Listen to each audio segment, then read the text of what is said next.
Hi friends, I am Rakesh Kumar and welcome to my YouTube channel all about mathematics and science। मैं NCERT maths book follow करता हूँ जो JAC board Ranchi की class 10 की book है। मैं पिछले वीडियो में इस बुक का चैप्टर नंबर 4 एक्सरसाइज 4.2 का क्वेश्चन नंबर 1 का ABC क्वेश्चन डील कर चुका हूँ और इस वीडियो में मैं अगला क्वेश्चन नंबर E सॉल्व करने जा रहा हूँ, जो कि है हमारा ई नंबर क्वेश्चन है 100x² minus 20x plus 1 is equal to 0।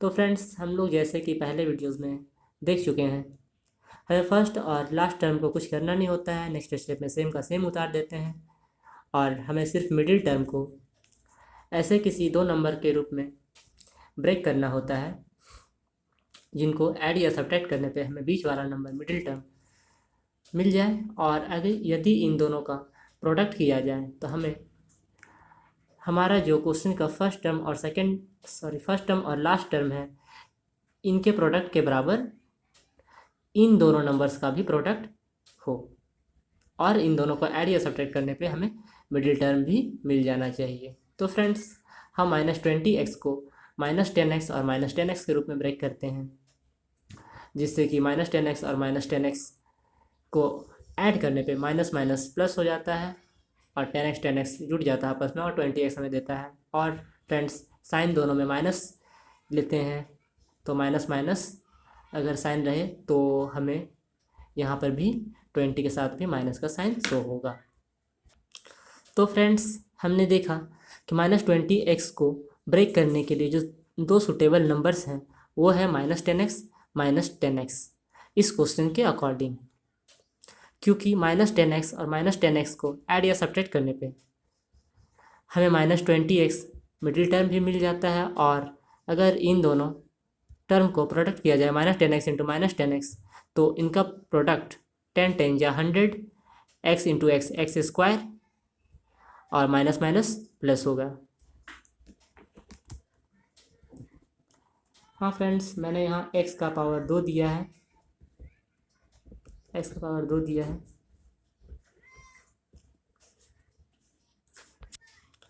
हाँ फ्रेंड्स, मिडिल टर्म को हमने -10x और -10x के रूप में ब्रेक किया है, तो हमें कैसे पता चले कि हमें मिडिल टर्म को किन दो नंबर्स के रूप में तोड़ना है ताकि वो क्वेश्चन हमारा गलत नहीं हो। तो इसके लिए फ्रेंड्स, हमारे पास एक ट्रिक है कि हम फर्स्ट और लास्ट टर्म का जो प्रोडक्ट होता है उनका पहले फैक्टर निकालते हैं और फिर मैं बताता हूँ। तो देखिए फ्रेंड्स, ये जो हमारा 100x² है, ये हमारा फर्स्ट और लास्ट टर्म का प्रोडक्ट है। तो फ्रेंड्स, हमें सबसे पहले इनके पॉसिबल फैक्टर लिख लेने हैं। तो हमने इनका पॉसिबल फैक्टर्स लिख लिया है। 100 या 100, 250 जा 100, 425 जा 100, 520 जा 100, 10 10 जा 100। तो फ्रेंड्स, इसमें से कौन सी ऐसी पॉसिबिलिटी है, संभावना है, जिससे कि हमें मल्टीप्लाई करने पे इन दोनों फैक्टर्स को प्रोडक्ट करने पे हमें 100x² मिल जाए, मतलब 100 भी मिल जाए जो कि फर्स्ट और लास्ट टर्म के प्रोडक्ट के बराबर हो, और ऐड या सब्ट्रैक्ट करने पे हमें बीच वाला टर्म -20 भी मिल जाए। तो हमने बारी बारी से चेक किया, हम पाते हैं कि 1 और 100 में ऐसी कोई संभावना नहीं है जिससे कि -20 प्राप्त हो सके, इसलिए हम ये ऑप्शन नहीं लेंगे। दूसरा ऑप्शन है हमारा 2 इंटू 50, इसमें भी कोई संभावना नहीं है फ्रेंड। उसी तरह से हम लोग देखते हैं कि एकमात्र 10 और 10 ही हमारा ऐसा ऑप्शन है जिसको कि ऐड या सब्ट्रैक्ट करने पे यदि हम लोग -10 और -10 लेते हैं तो माइनस माइनस हमारा -20 मिल भी जाएगा ऐड सब्ट्रैक्ट करने पे, और अगर इन दोनों को मल्टीप्लाई किया जाए, प्रोडक्ट किया जाए, तो इनका प्रोडक्ट जो है वो हमारे क्वेश्चन के फर्स्ट और लास्ट टर्म के प्रोडक्ट के बराबर, यानी कि 100 के बराबर भी आ जाता है। अतः हमारे लिए जो रिक्वायर्ड नंबर है मिडिल टर्म को ब्रेक करने का वो 10 और 10 ही है। और साइन को बैलेंस करने के लिए हम लोग मिडिल टर्म में जो कि माइनस साइन शो हो रहा है, इसलिए हम लोग 10x और 10x दोनों को माइनस के साथ लिखेंगे, क्योंकि माइनस माइनस प्लस होता है। तो 10x 20x हो गया, और माइनस माइनस अगर दोनों जगह रहता है तो हमें ऊपर में भी माइनस का साइन ही शो होगा। तो फ्रेंड्स, आशा करता हूँ कि मैं आपको मिडिल टर्म को ब्रेक करने का तरीका समझा पाया होगा। तो फ्रेंड्स, हम लोग जैसा कि देख सकते हैं, फर्स्ट और लास्ट टर्म को यूँ ही उतार दिए हैं और मिडिल टर्म को दो नंबर्स के रूप में ब्रेक किए हैं। अब हमें दो पेयर मिल चुका है, तो हम लोग अब कॉमन लेते हैं। प्रत्येक पेयर में से कॉमन लेते हैं। सबसे पहले हम लोग पहला पेयर देखते हैं, तो इसमें से हम पाते हैं कि 100 जो है 10 का मल्टीपल है, इसलिए 10 इसमें छिपा हुआ है। और x की घात यहाँ पे 2 है, x का पावर 2 है, और यहाँ पे x का पावर 1 है, यानी कि x भी कॉमन है। तो इस प्रकार से हम 100 में से भी 10 कॉमन ले सकते हैं और x भी। तो इस प्रकार से हम कॉमन हमें जो मिलता है वो हम लोग बाहर निकालते हैं, तो पाते हैं कि हमारा 10x कॉमन है। और 10x कॉमन लेने के बाद हमारा फर्स्ट टर्म के लिए जो बच जाता है वो है 10, और सेकेंड टर्म के 10x और सेकेंड टर्म के लिए जो बच जाता है वो है -1। अब फ्रेंड्स, हमने सही कॉमन लिया है कि नहीं, इसे चेक करने के लिए हम लोग वापस इन दोनों को प्रोडक्ट करके, इन सभी को प्रोडक्ट करके चेक कर लें कि हमें ऊपर वाला टर्म वापस से मिलता भी है या नहीं। तो हम फ्रेंड्स, यदि 10x और ये 10x को प्रोडक्ट करके देखा जाए तो 10 10 जा 100 और x इंटू एक्स स्क्वायर, तो हमें ऊपर वाला टर्म मिल जाता है। अतः हमने ये सही लिखा है। और क्योंकि फ्रेंड्स हमें यहाँ पे माइनस शो करना है, लाना है, इसलिए क्योंकि यहाँ पे प्लस साइन है तो हमें यहाँ पे माइनस रखना होगा, ताकि प्लस माइनस माइनस हो, तभी तो माइनस साइन शो हो पाएगा। फ्रेंड्स, हमें साइन का भी ध्यान बहुत रखना है। अब 10x को यदि हम 1 से मल्टीप्लाई करेंगे तो 10x भी मिल जाता है, अतः ये भी हमारा सही है। अब हम लोग दूसरे पेयर की ओर चलते हैं, तो देखते हैं कि हमें यहाँ पे कुछ भी कॉमन दिखता नहीं नज़र आ रहा। तो फ्रेंड्स, हम लोग सिंपली 1 कॉमन ले लेते हैं, क्योंकि 1 हर नंबर में ऑटोमेटिकली मल्टीप्लाइड होती है। और फ्रेंड्स, हाँ, हमारे इस पेयर के फर्स्ट वाले टर्म के साथ चूँकि माइनस लगा हुआ है, इसलिए हमें माइनस भी कॉमन लेना होगा। इस तरह से हमें सेकंड पेयर के लिए -1 हमने कॉमन लिया है। तो जो टर्म्स ब्रैकेट के अंदर होंगे वो इस प्रकार हैं। और हाँ फ्रेंड्स, हमें जो बाहर लिखा है उनका, इन दोनों का प्रोडक्ट करने पे ऊपर वाले टर्म भी मिल जाने चाहिए, वो भी विथ साइन। तो चलिए हम लोग चेक कर लेते हैं। -1 into +10 is equal to -10x। Sorry, यहाँ पे मैंने x नहीं लिखा था। तो -1 into 10x is equal to -10x, and -1 into -1 is equal to +1। Minus minus plus होती है, इसलिए माइनस माइनस प्लस हो गया, और 1 इंटू 1, तो इस और इक्वल टू 0। तो अब फ्रेंड हम लोग नेक्स्ट स्टेप, जो बाहर पे था 10x और ये -1, इन दोनों को एक ब्रैकेट में लिख देंगे, और जो हमारा दूसरा ब्रैकेट के अंदर था सेम उन दोनों को एक बार लिख देंगे इक्वल टू 0। अब बारी बारी से हम लोग दोनों फैक्टर्स को, दोनों गुणनखंड को 0 के बराबर करेंगे और 10 और x का वैल्यू प्राप्त करेंगे। फ्रेंड्स, जब हम बारी बारी से इन दोनों फैक्टर्स को इक्वल टू 0 के इक्वल करते हैं तो हमें x का वैल्यू 1/10 और 1/10 ही मिलता है, क्योंकि दोनों हमारा फैक्टर जो है सेम ही है। अतः x का वैल्यू हमें 1/10 और 1/10 मिलता है। इसे ही हम लोग मूल के नाम से जानते हैं। अतः हमारा मूल 1/10 और 1/10 है। फ्रेंड्स, अब हमने इस प्रकार से क्वेश्चन नंबर 1 के ई नंबर तक सॉल्व कर लिया है। तो अब हम आते हैं क्वेश्चन नंबर 2 की ओर। तो इसमें दिया है उदाहरण 1 में दी हुई समस्याओं को हल कीजिए। तो फ्रेंड्स, क्योंकि मेरे पास बुक मौजूद है इसलिए मैं सीधे उदाहरण नंबर 1 पे आता हूँ। फ्रेंड्स, क्योंकि हम लोग एक्सरसाइज 4.2 हल कर रहे हैं और उसके क्वेश्चन नंबर 2 में बोला गया है कि उदाहरण नंबर 1 के जितने भी क्वेश्चन हैं उनको हल करना है। तो जब हम लोग उदाहरण नंबर 1 देखते हैं तो हम पाते हैं कि उदाहरण नंबर 1 में हमें निम्नलिखित परिस्थितियों को गणितीय रूप में व्यक्त करना है।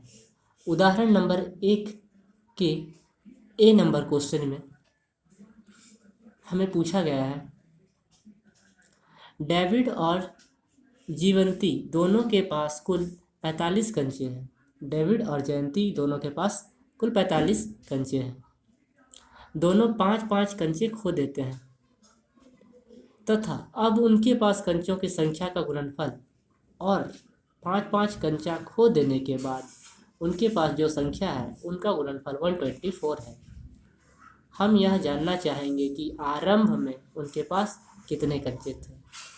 तो फ्रेंड्स, हमें इस स्थिति को गणितीय रूप में व्यक्त करना है। तो फ्रेंड्स, इसे सॉल्व करने के लिए सबसे पहले हम इस क्वेश्चन के पहले लाइन पे जाते हैं। तो पहला लाइन हमारा है, डेविड और जीवंती के पास कुल 45 कंचे हैं। यहाँ पर हमें ये तो क्लियर कर दिया गया है कि डेविड और जीवंती के पास कंचों का कुल योग जो है वो 45 है, मगर हमें ये अभी तक नहीं पता है कि डेविड के पास खुद का अपने स्वयं के पास कितने कंचे थे और जीवंती के पास स्वयं का कितने कंचे थे। तो फ्रेंड्स, इनको गणितीय रूप में व्यक्त करने के लिए सबसे पहले हमें इन दोनों में से किसी एक के पास हम मान लेते हैं कि x कंचे थे। तो इसके लिए हम इन दोनों में से किसी को भी मान लेते हैं कि उसके पास x कंचे थे। तो हमने डेविड को चुना है। तो चलिए हम लोग आंसर लिखते हैं। माना कि डेविड के पास x कंचे हैं या फिर डेविड के कंचों की संख्या बराबर x है। तो चूंकि फ्रेंड्स हमें पता है टोटल कंचों की संख्या 45 थी, इसलिए जो जीवंती के पास कंचे बचे होंगे वो 45 में से x डेविड वाले कंचे घटने के बाद ही जो बचे होंगे वही कंचे होंगे। यानी कि जीवंती के पास जो कंचे हैं वो है 45 माइनस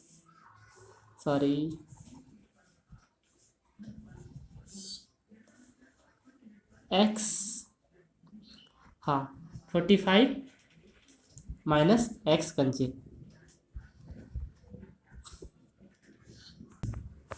तो फ्रेंड्स, हम इस प्रकार से देखते हैं कि डेविड के पास x कंचे हैं और जीवंती के पास 45 माइनस x कंचे हैं। फिर अगर हम क्वेश्चन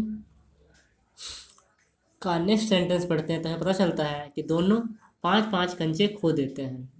तो फ्रेंड्स, जो भी 5 कंचे खोए होंगे उनके पास मौजूद जितने कंचे हैं उसमें से ही खोए होंगे। अतः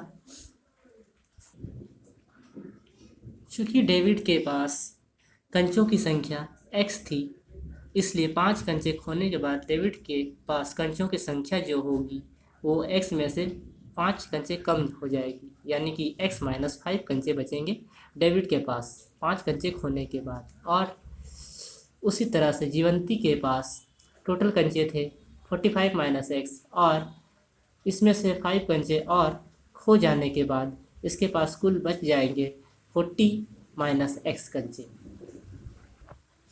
अब आगे क्वेश्चन को पढ़ने से पता चलता है कि अब इन कंचों का यदि गुणनफल किया जाए तो 124 होता है। अतः अब हम इसे गुणनफल के रूप में लिखने जा रहे हैं। फ्रेंड्स, अब हम इन दोनों के पास 5 कंचे खोने के बाद जो कंचे बचे हुए थे उनका गुणनफल कर रहे हैं। तो x माइनस 5 और 40 माइनस एक्स को हमने गुणनफल के रूप में लिख लिया। अब फ्रेंड्स इसका जो पहला टर्म है x, ये दूसरे वाले ब्रैकेट के अंदर वाले टर्म से मल्टीप्लाई होंगे। तो x पहले 40 से जब मल्टीप्लाई हुआ तो x को 40 से मल्टीप्लाई 40x प्राप्त होगा और x को वापस माइनस एक्स से गुना करने पे x into x x square, और चूँकि यहाँ प्लस साइन है और यहाँ पे माइनस है इसलिए plus minus minus minus square होगा। और उसी तरह से फ्रेंड्स -5 को जब 40 से गुना करेंगे तो हमें -200 मिलेगा, और जब -5 को हम लोग -x से मल्टीप्लाई करेंगे तो माइनस माइनस हमारा प्लस हो जाएगा, इसलिए प्लस साइन यहाँ से हो रहा है और 5 into ex date is 5x होगा। अब फ्रेंड्स अब हम इसे अरेंज कर भी लेंगे, क्योंकि x की अधिकतम घात जो है हाईएस्ट पावर वाली जो है वो है एक्स स्क्वायर, स्क्वायर पावर जो है वो हाईएस्ट है x के लिए।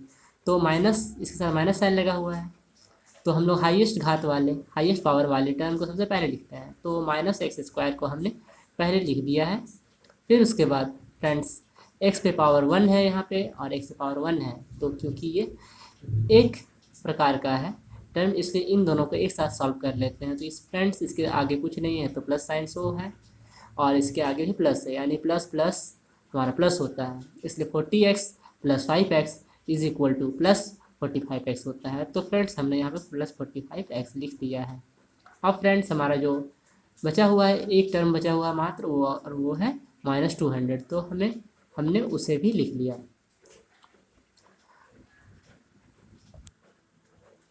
फ्रेंड्स हमारे प्रश्न में बताया गया है कि जो भी गुणनफल होगा अब वो 124 के बराबर होगा, अतः हम इन गुणनफल को 124 के इक्वल कर देंगे।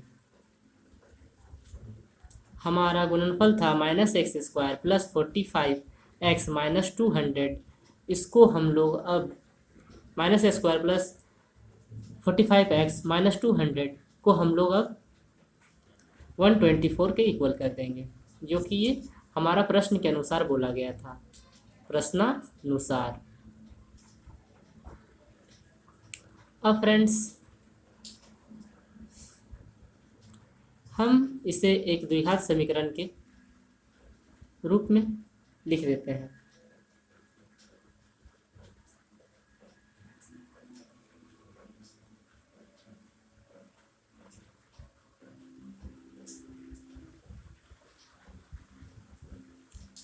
फ्रेंड्स हमने राइट वाले 125 124 124 को लेफ्ट साइड लाया है, तो लेफ्ट साइड लाने से इसका साइन चेंज हो जाएगा, क्योंकि यहाँ पे प्लस साइन था तो इस साइड लेफ्ट साइड में आने पे ये -124 बन जाएगा और राइट साइड में कुछ नहीं बचेगा, इसलिए हम लोग 0 लिख देंगे।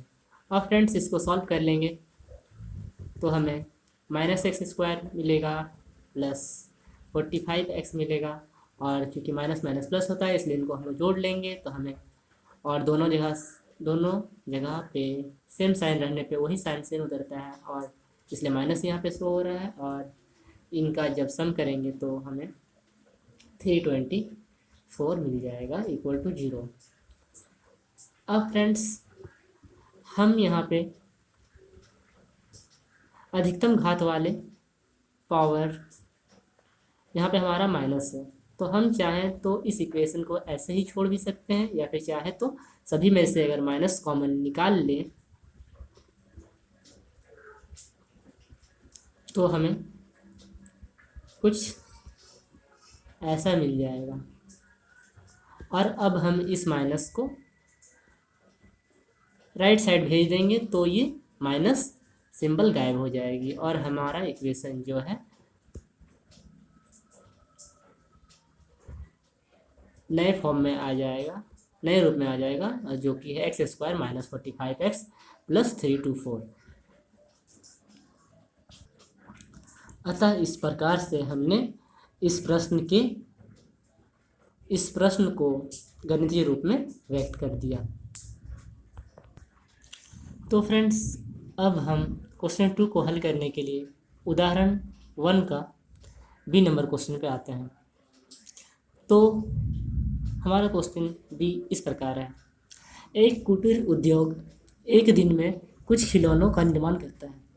कोई कुटीर उद्योग है जो कि कुछ खिलौनों का निर्माण करता है, एक दिन में कुछ खिलौनों का निर्माण करता है।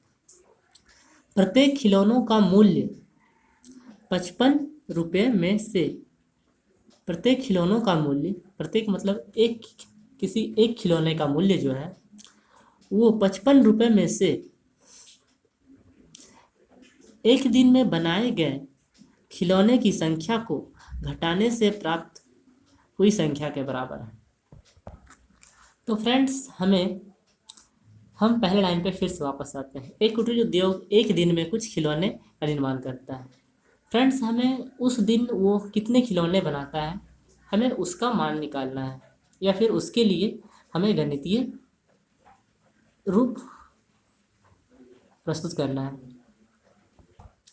फ्रेंड्स, क्योंकि हमें तो पता नहीं है कि उस दिन कितने खिलौने निर्माण किए गए, इसलिए हमने मान लिया कि उस दिन जो खिलौने बनाए गए थे उनकी संख्या x है। हमने लिखा, माना कि उस दिन बनाए गए खिलौने की संख्या x है। फ्रेंड्स, अब हम लोग दूसरे सेंटेंस पे आते हैं। तो लिखा गया है, प्रत्येक खिलौने का मूल्य रुपयों में 55 में से एक दिन में बनाए गए खिलौने की संख्या को घटाने से प्राप्त हुई संख्या के बराबर होता है।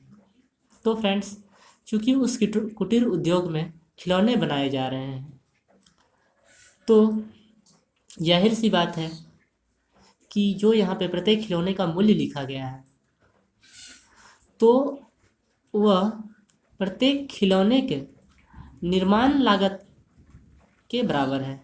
यानी कि ये जो मूल्य लिखा गया है एक्चुअली में प्रत्येक खिलौने का निर्माण लागत लिखा हुआ है। तो इस प्रकार से हम अगर प्रत्येक खिलौना यानी किसी एक खिलौने का मूल्य लागत लिखें तो हम इस प्रकार से लिख सकते हैं। हमारे क्वेश्चन में बोला गया है कि अगर प्रत्येक खिलौने का निर्माण लागत निकालना जाए तो वह इस प्रकार से निकाला जा सकता है कि अगर हम 55 में से उस दिन बनाए गए खिलौने की संख्या को घटाते हैं तो जो आता है रुपए में, वो एक खिलौने का निर्माण लागत होता है। तो फ्रेंड्स, हम यहाँ पे जान पाए कि एक खिलौने का जो निर्माण लागत है वो 55 माइनस एक्स रुपये है। तो फ्रेंड्स, अब हम चाहते हैं कि उस दिन जितने भी खिलौने बने थे उनका कुल निर्माण लागत कितना आया वो हम निकालें। तो क्योंकि फ्रेंड्स टोटल खिलौनों की संख्या x थी और एक खिलौने का निर्माण लागत 55 माइनस एक्स था, इसलिए कुल निर्माण लागत जो होगा वो होगा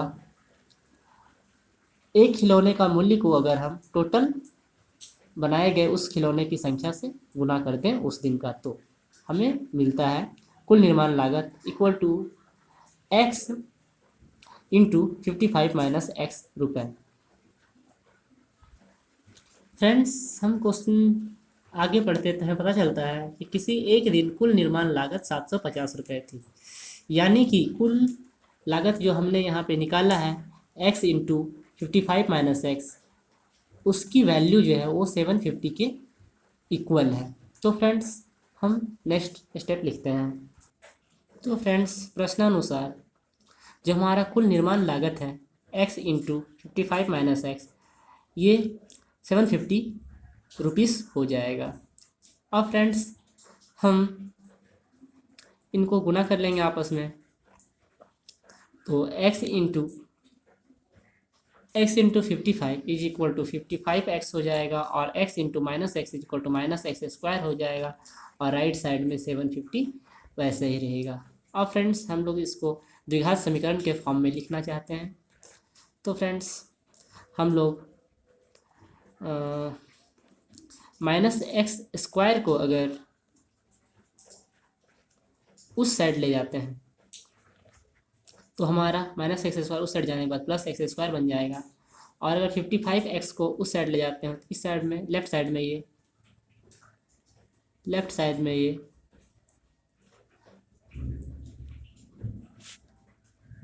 फ्रेंड्स माइनस एक्स स्क्वायर को हम लोग राइट साइड में ले गए तो प्लस एक्स स्क्वायर में कन्वर्ट हो गया, और प्लस 55x को अगर हम उस साइड में ले जाते हैं तो ये माइनस 55x बन जाता है, और हमारे पास राइट हैंड साइड में प्लस 750 ऑलरेडी पहले से मौजूद था। तो फ्रेंड्स इस तरह से हम लोग देखते हैं कि लेफ्ट में सारे टर्म्स खाली हो चुके हैं, इसलिए इधर कुछ नहीं बचा, तो हम लोग इधर जीरो लिख सकते हैं।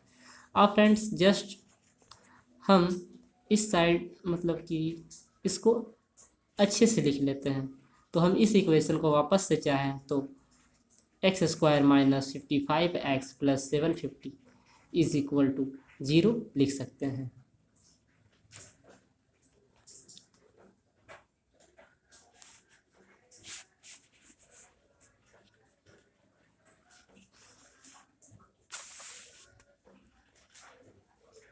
तो फ्रेंड्स हमें निम्नलिखित क्वेश्चन के लिए एक गणितीय रूप मिल जाता है। अतः खिलौने की संख्या के लिए उपयुक्त खिलौनों की संख्या के लिए उपयुक्त गणितीय समीकरण हमें प्राप्त होता है x square minus 55x plus 750 equal to 0। तो फ्रेंड्स इस प्रकार से हमने क्वेश्चन नंबर 2 भी कंप्लीट कर लिया। अब अगला सॉल्यूशन हम लोग नेक्स्ट वीडियो में करेंगे। So thank you for watching. हमारे ऐसे ही वीडियोस देखते रहने के लिए हमारे channel all about mathematics and science को सब्सक्राइब करें, और अपडेट पाने के लिए बेल आइकन को प्रेस करें, लाइक करें, शेयर करें। Thank you.